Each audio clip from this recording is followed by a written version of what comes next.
This was not random violence. This was a planned attack. The defendants were inspired by ISIS. Both defendants have admitted that they acted on Saturday because of ISIS. He requested paper and wrote a message declaring, "I pledge my allegiance to the Islamic State. Die in your rage, you kuffar." Die in your rage is a commonly known ISIS slogan. Preliminary testing has determined that one of the devices contained triacetone triperoxide, TATP, highly volatile explosive that has been used in multiple terrorist attacks. Earlier today, I provided an update on the investigation into explosive devices that were ignited and deployed on Saturday during protests outside of Gracie Mansion. We can now share that federal charges have been filed in the Southern District of New York against two individuals, Amir Balat and Ibrahim Qayyumi, in connection with that attack. The defendants are charged with attempting to provide material support to ISIS, using a weapon of mass destruction, transporting explosive materials, interstate transportation and receipt of explosive materials, and unlawful possession of destructive devices. The complaint sets forth the factual allegations supporting those charges. As alleged in the complaint, the defendants were inspired by ISIS to carry out their attack. There should be no confusion about what ISIS constitutes. It is a designated foreign terrorist organization responsible for deadly terrorist attacks across the globe and has taken credit for mass casualty attacks in Europe, the Middle East, and right here in the United States. And as alleged, both defendants have admitted that they acted on Saturday because of ISIS. As Qayyumi was being placed into an NYPD vehicle following his arrest, a person in the crowd asked why he had done this. As shown on NYPD body-worn camera footage referenced in the complaint, Qayyumi responded with ISIS. And at the precinct, after being advised of his Miranda rights and waiving those rights, Qayyumi said in recorded post-arrest statements that he had watched ISIS propaganda on his phone and that his actions that day were partly inspired by ISIS. The complaint also details statements made by Amir Balat after his arrest. En route to the NYPD precinct, Balat made spontaneous statements without being questioned by NYPD officers that were captured on body-worn camera footage. He said, "This isn't a religion that just stands when people talk about the blessed name of the Prophet. We take action, as well as, if I didn't do it, someone else will come and do it." And later, after waiving his rights, he requested paper and wrote a message declaring in part, "I pledge my allegiance to the Islamic State. Die in your rage, you kuffar." Now, die in your rage is a commonly known ISIS slogan, and kuffar is an Arabic term that refers to non-believers. He also told investigators that he had hoped to carry out an attack even bigger than the Boston Marathon bombing, which he noted resulted in only 3 deaths. These statements, as set forth in the complaint, make clear that this was not random violence. This was a planned attack motivated by extremist ideology and inspired by a violent foreign terrorist organization. The complaint alleges not only why the defendants acted, but how. Preliminary testing has determined that one of the devices contained triacetone triperoxide, or TATP, also commonly referred to as Mother of Satan, a highly volatile explosive that has been used in multiple terrorist attacks over the last decade. As we have previously discussed, the NYPD identified a vehicle yesterday on East End Avenue that was linked to the defendants. Inside that vehicle, investigators recovered handwritten notes referencing TATP explosive and listing chemical ingredients for the type of explosive device used by the defendants on Saturday. Make no mistake, what happened this weekend was incredibly dangerous, and the ongoing investigation will be exhaustive. From the first moments of that investigation, the NYPD has been working seamlessly with our federal partners, many of whom have joined us here.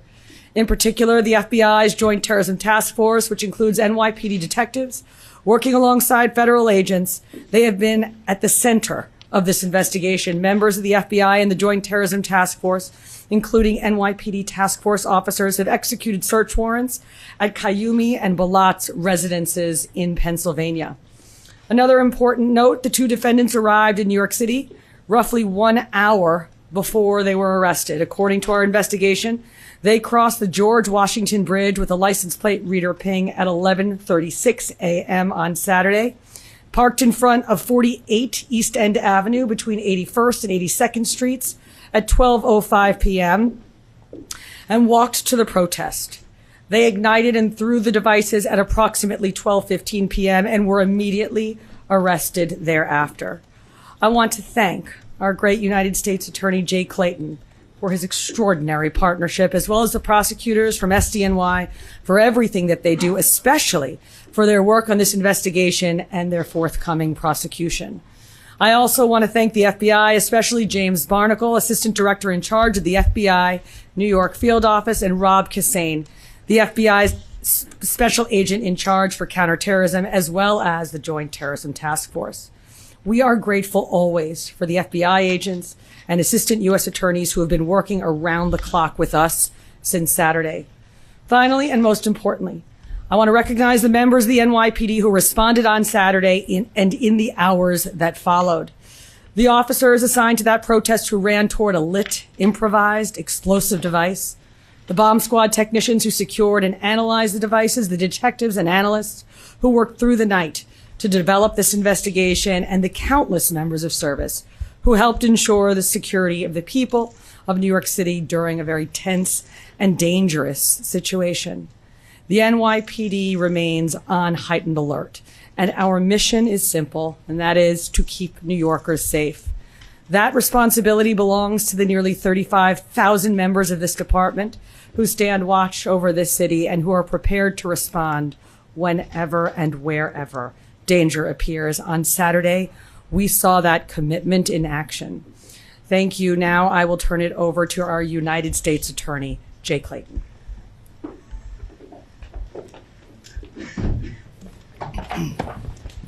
Thank you, Commissioner Tisch. I'm very proud to be here today with Commissioner Tisch and Director Barnacle, representing this joint effort to keep our city safe. And I'm going to pick up where the commissioner left off. I watched the video of New York Police Department officers running to the danger, knowing that these might be explosive devices, knowing that they might explode. That is the kind of commitment that makes this city great. Thank you. Thank all your officers. It's tremendous. It makes me so proud as a New Yorker. As Commissioner Tisch noted, we charged two individuals today, Balat and Kayumi. They are charged federally with 5 counts: attempted provision of material support and resources to a designated foreign terrorist organization, use of a weapon of mass destruction, transportation of explosive materials, interstate transportation and receipt of explosives, and unlawful possession of destructive devices. The facts alleged in the complaint are just that, allegations. In our great system of justice, they must be proven, and the defendants have the presumption of innocence. Commissioner Tisch did an exceptional job outlining the facts alleged in the complaint.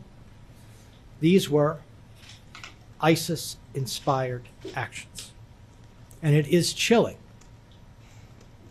that they wanted to do something more than the Boston Marathon, more than 3 deaths. Free speech and peaceable assembly are the bedrock of American democracy. But violence is not protected. And it's not protected protest. It's not protected speech. In New York, violence, particularly violence that has a terrorist bent, violence that is meant to chill free speech, violence that is meant to keep us from assembling peaceably, will be met with swift justice. This investigation remains ongoing, and we encourage anyone with further information to contact the FBI at 1-800-CALL-FBI, C-A-L-L-FBI. In closing, I want to express my deep gratitude for, again, the NYPD and all of those folks in my office who immediately answered the call and worked around the clock.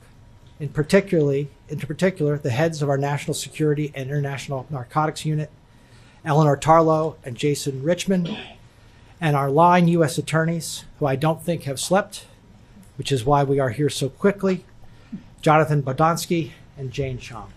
Thank you all very much.